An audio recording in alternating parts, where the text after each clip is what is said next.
Magandang gabi at maligayang pagbabalik sa Anino sa Dilim, ang podcast kung saan sabay-sabay nating sisilipin ang mga nakakakilabot at misteryosong bahagi ng internet. Kung bago ka rito, hi, ako nga pala si Mama Creep. At kung mahilig ka sa misteryo, spooky stories at mga kakaibang kwento, tamang-tama lang na nandito ka ngayon. Hello sa ating mga tagapakinig. Maraming salamat sa pagsubaybay muli sa isa na namang bagong episode ng Anino sa Dilim. At syempre, bago tayo magsimula, isang malaking shoutout kay Kea sa pagtulong sa research. Sobrang napapadali at gumagaan ang trabaho ko dahil sa kanya. Maraming salamat. Asya, handa na ba kayo? Kung oo, tara na't simulan na natin ang kwento ngayong gabi. Naniniwala ba kayo sa aswang? Oo, yung aswang. Yung mitolohiyang Pilipino kung saan ito ay pinaniniwala ang kumakain ng tao at ng ibang mga hayop. Ayon sa mga kwento kasi, kahawig daw nila ang mga nilalang na vampira na nagsimula ang paniniwala sa kanluran ng mundo. Samantalang, ayon naman sa ibang tao, ito ay kwento-kwento lamang na ginawa para gawing panakot sa mga bata. Pero paano kung sabihin ko sa inyo na mayroong isang kwento tungkol sa aswang na may bahid daw ng katotohanan? Ilarawan mo sa iyong isip. Bumisita ka sa isang tahimik na bayan. Sinalubong ka ng mga matatamis na mga ngiti at salita. Hanggang sa napagtanto mong hindi ka lang bisita, kundi ang ulam ng buong barangay. Ang Dueñas Iloilo ay isang pangkaraniwang bayan kung saan kilala nila ang isa't isa. Sila ay mga simpleng tao na may simpleng pamumuhay. Pero gaya ng maraming tahimik na lugar, may tinatago rin itong dilim sa ilalim ng katahimikan, mga kwentong ibinubulong sa likod ng mga saradong pinto. Ito ang kwento ni Tiniente Guimo, isang pangalan na hanggang ngayon ay nagpapakilabot pa rin sa mga nakakaalala at nakakarinig ng kanyang kwento. Isa sa mga anak na babae ni Tiniente Guimo ay nag-aral sa universidad sa syudad. Nang dumating ang academic break, nangimbita ito ng dalawang kaklase. Tawagin natin silang Maria at Luna upang bumisita sa kanilang bayan. Nasabik silang gumayak at maglibot sa bagong lugar, kaya't agad naman silang pumayag. Nang dumating ang araw ng kanilang pagbisita, ay mainit silang sinalubong ng pamilya ni Tiniente Guimo. At ayon sa tradisyon sa Pilipinas, naghanda sila ng simpleng salo-salo para sa kanilang mga bisita. Ang mga babaeng bisita ay pinakain at inaliw.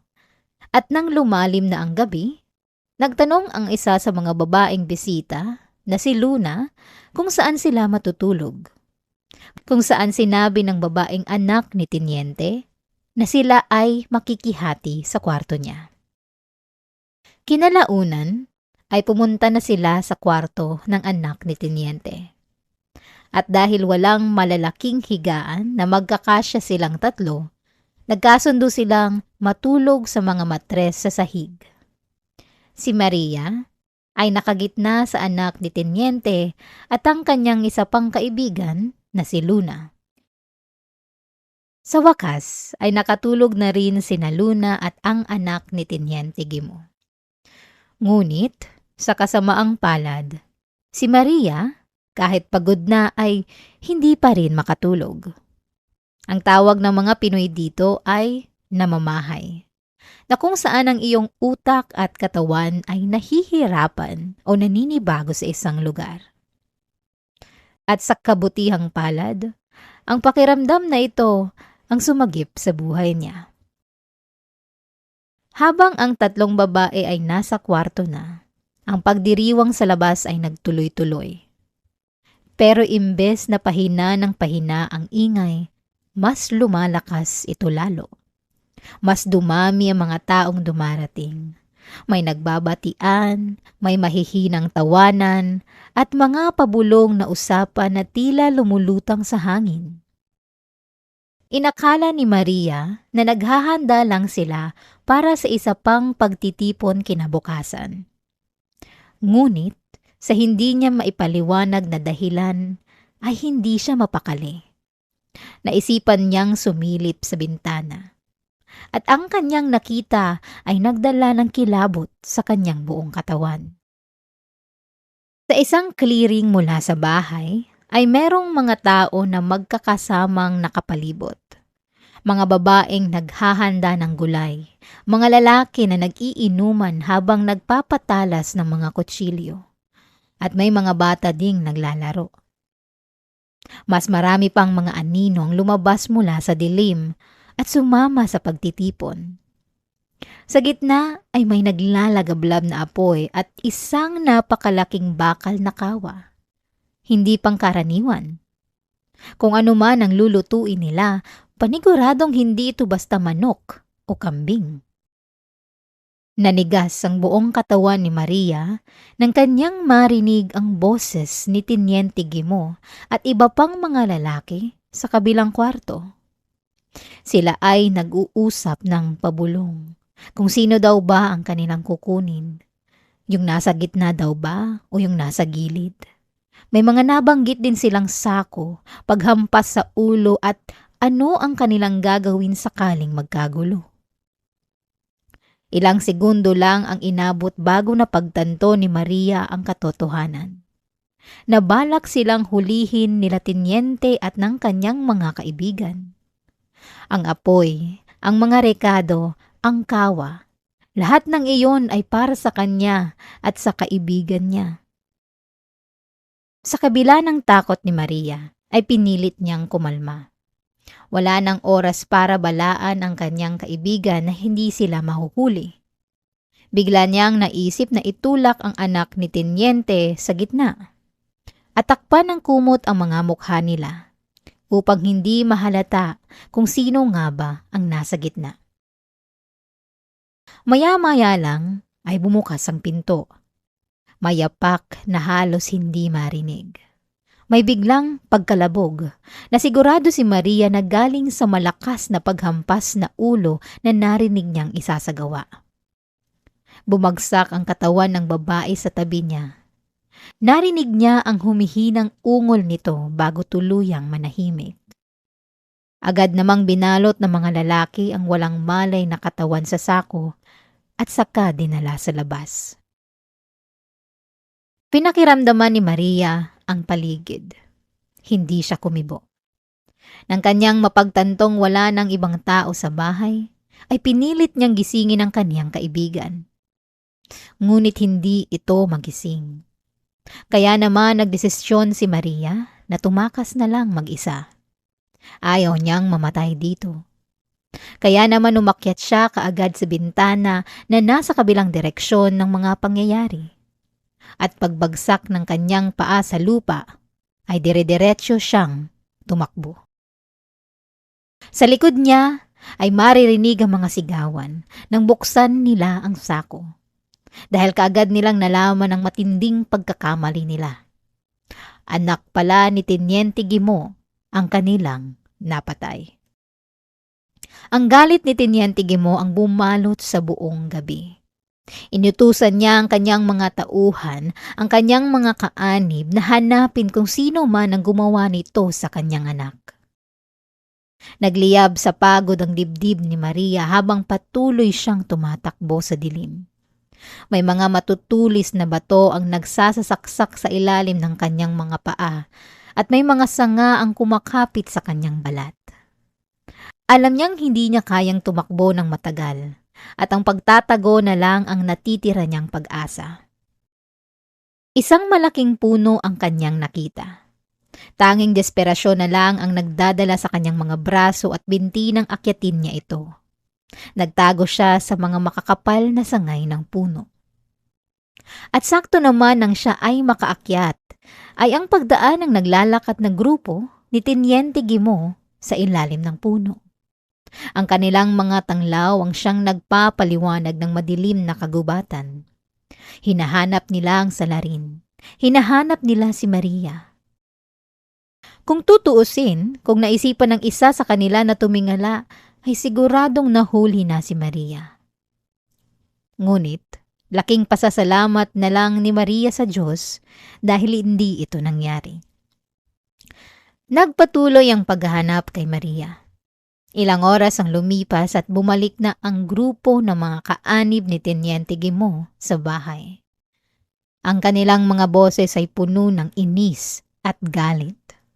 Samantalang si Maria naman ay patuloy pa rin sa pagtago at hinintay na sumikat ang araw bago siya bumaba ng puno. Pinilit ni Maria na kumapit sa puno kahit siya ay pagod na. Kahit na siya ay nakakaramdam ng labis na pagkasala sa pag-iwan sa kanyang kaibigan. Tanging kaligtasan na lamang niya ang importante sa kanya ng mga oras na iyon. Walang nakakaalam kung paano nga ba nakatakas si Maria.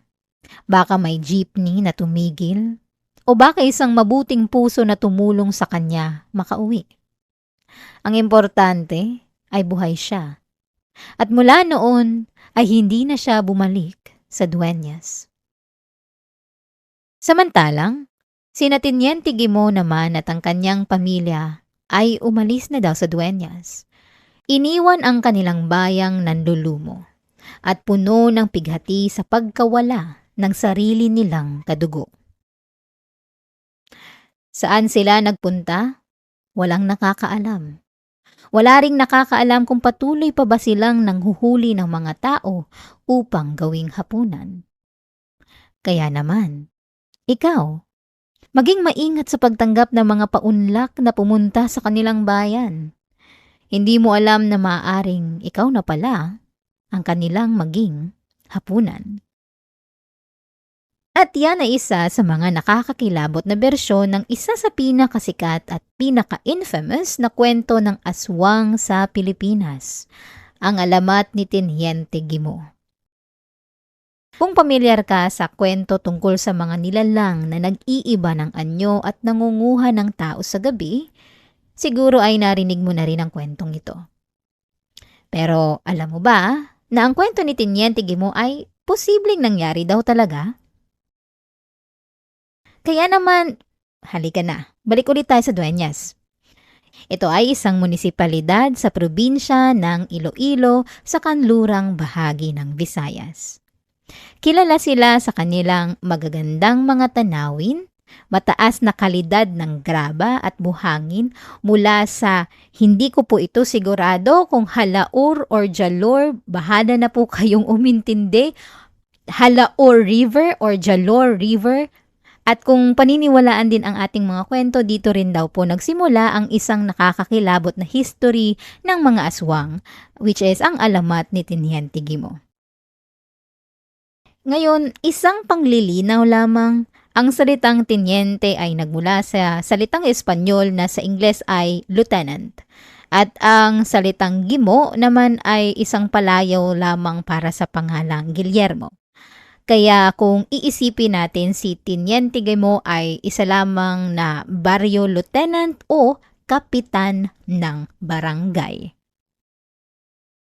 Kung pamilyar ka na sa kwento ni Teniente Guimont, siguro dahil yun sa mga iba't ibang kwento o bersyon tungkol sa kanya sa mga lumipas na taon. Ang pinakakilalang bersyon ng kwento ay makikita sa 1990 na horror movie na Shake, Rattle, and Roll, na kung saan si Teniente Guimont ay isang karakter na ginagampanan ng veteranong aktor na si Rez Cortez. Sa pelikulang ito, ang tawag sa kanya ay tanda o elder sa Ingles. Siya ay nagpapakita ng kanyang otoridad sa isang bayan ng mga nilalang na uhaw sa dugo. Gayunpaman sa pelikula ay pinakita na hindi ang anak ni Teniente Guimont ang nang-aakit ng bisita sa kanilang bayan, kundi isang babae na nagdadala ng mga babaeng berhen para kainin ng mga aswang. Sino nga ba si Teniente Guimont? Kanina ko pa sinasabi ito. Totoo ba talaga siya o isa lamang na karakter na minanipula ng alamat at ng takot? Ayon sa Aswang Project, may dalawang potensyal na kandidatong kinikilalang pinuno ng mga aswang sa Dueñas, Iloilo, sina Guillermo Gileran Gavira at Guillermo Labang. Magsimula tayo kay Gavira. Ang lalaking ito ay sinasabing nabuhay noong kapanahunan ng mga Espanyol hanggang sa pagsakop ng mga Amerikano. Ayon sa kwento, isa siyang voluntaryo o local militia member sa ilalim ng mga Espanyol at sumama sa resistance laban sa mga Amerikano.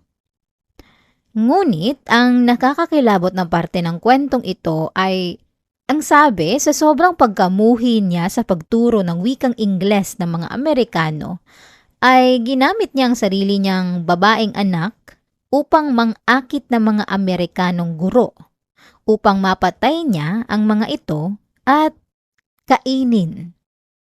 Opo, tama kayo sa narinig, kainin. Di ko rin to sigurado. Ngayon, ang kawili-wili dito ay ang kwentong ito ay may ilang kakaibang makasaysayang koneksyon. Itinuturo ng Aswang Project na noong 1905 ang mga pahayagan sa US ay aktwal na nag-ulat ng isang insidente kung saan 4 na Amerikanong guro ang pinatay sa Cebu. Iyon daw ay isang tunay na dokumentadong kaganapan. Gayunpaman, sa alamat, mayroon tayong kwento sa Pilipinas tungkol kay Teniente Guimo o sa kwentong ito si Guillermo Gileran Gavira na inakusahan din ng pag-target sa mga guro, ngunit nakalagay nga lang sa ibang lokasyon. So, ang gusto kong sabihin dito is nagkataon lang ba ito na si Guillermo Gileran Gavira na pumatay ng mga Amerikano ay posible ding pumatay ng mga guro sa may Cebu? O isa lamang itong paraan para pagtakpan ang isang brutal na krimen ng tao sa pamamagitan ng pagbibintang nito as an aswang? Kasi posible nga naman talaga na si Guillermo Gileran Gavira ay isa lamang ordinaryong taong pumatay ng mga Amerikano, pero dahil sa ito ay napakabrutal na krimen, maaaring siya ay binansagan lamang na aswang para lang sabihin natin mapanatag ang utak ng tao at may rason kung baga. Kasi hindi ito ang unang beses na ang isang masamang pangyayari ay binago para matakpan ang mga kagaguhan sa politiko ng mga panahon. Ngayon naman, dumako tayo sa kwento ni Guillermo Labang or Labang.